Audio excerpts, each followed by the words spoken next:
look, it might not be the best-selling console of all time, but it's clearly sold well enough that Valve is going to continue it at least one more generation. Whether it goes on from there is sort of up to what happens at that point. But this is just a continuation of Valve's. When did they do Steam Machines? How many years ago was that? Steam Machines was 2013, I Yeah, believe. that was.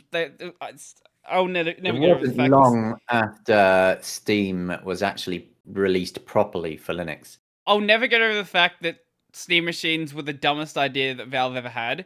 Because if Steam Machines happened when Proton happened, it would be a whole different story. Like, Yeah. how? Like, I'm sure that they're probably kicking themselves that they didn't do it. Like they hadn't thought of those ideas around the same time because there was no world where Steam Machines were going to be this big thing. They didn't have the developer support. They were never going to get the developer support. Proton, as soon as I hit the scene, that's been the right way to do it from the start. Like, I know there's a lot of people out there who really wish we had, native Linux games and devs develop games with Linux in mind, but I don't care. I really don't. I just I want the games mean, to work. I'm long past the argument I'm of happy that the idea is dead at this point. it's the people. Don't get me wrong. I mean, I understand why people want Mm-hmm. to see native Linux games being built. I understand that, and it does have its merits, but there's no user share to support the work involved in it. The only reason Valve can do it is because, well, they sell all of the games, so Mm-hmm. it doesn't matter to them. They can burn through a bit of money to make more people buy more games. I mean, it's only good business for them. But when Proton's as good as it is, I mean, like you were saying, most games will run out of the box. It's happening more and more all the time. Compatibility is just improving all of the time. There's obviously known issues like some launchers and anti-cheat and so on. Yeah, But yeah. when you've got Proton there, and it will just mostly go, you hit play, and then it's there. Shouldn't that be what people care about? Really? Mm-hmm. The the issue is more that people should be worried about is support. Right. Not what it was compiled for, Mm-hmm. not what coding language it's using, not the platform it was specifically built for. It's whether the developer is going to support it. Mm-hmm. That is the only thing that should actually matter. Are they supporting it and does it work? That's it. That should be end of discussion really on that. But a lot of people will argue otherwise, and it's like, but you're talking about 1% of people of an already tiny 1% market that want native Linux only. Yep. Yep. It's a losing battle.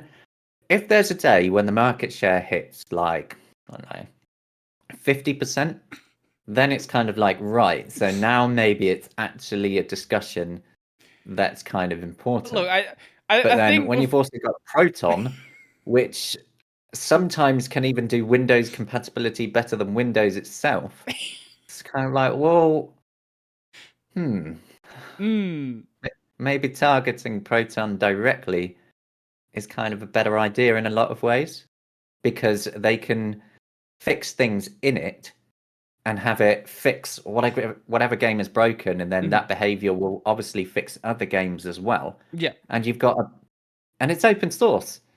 I mean, a lot of the time that people talk about like, oh no, I'm not going to buy it because it's not native to Linux. It's like, well, it's closed source anyway. Mm-hmm. And by using Proton, you're using an open source project supported by one of the biggest companies in gaming. Mm-hmm. And if something ever happened to them, well, it's open source, so other people can carry it on anyway. It's the more I've thought about it over the last year or two, just the more right now that it just makes sense just to not give a shit whether it uses Proton or it's native, Mm-hmm. really. Well, my screen's about to turn off. Stop Well, that. I look, if a dev wants to go and have a native Linux version, like I think, let me just double check. I want to say Hollow Knight has a native Linux version. Yes, it Uh, does. it does. I'm Yes. not against native at all. Of No, course, I mean, if a like if developer is going to do a native Linux version and support it, mm, then I mean that's fine. That's yeah, great. yeah, yeah.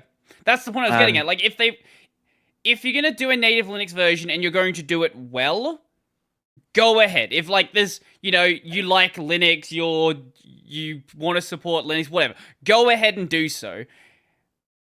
But if the idea of having a Linux build is it's just we compiled it for Linux, we didn't test it, just what's the have point? fun. Yeah, exactly. I'd much rather the focus be on just, even if it's just the focus on getting it working well on the Steam Deck, that's a much better result than throwing it out there and not caring. Yeah. Well, a lot of the things that developers and this is happening a lot now actually, developers fixing stuff specifically for Steam Deck, which Mm-hmm. is obviously cool. But a lot of things that the developers are doing for it benefits everyone, like making sure text clarity is better, putting in better Mm-hmm. font resolutions, UI scaling, gamepad support, even optimizing the game performance for the lower end of the Steam Deck compared to, high-end Mm-hmm. PCs. All of these things benefit everyone, Mm-hmm. and anybody who complains about it is mad.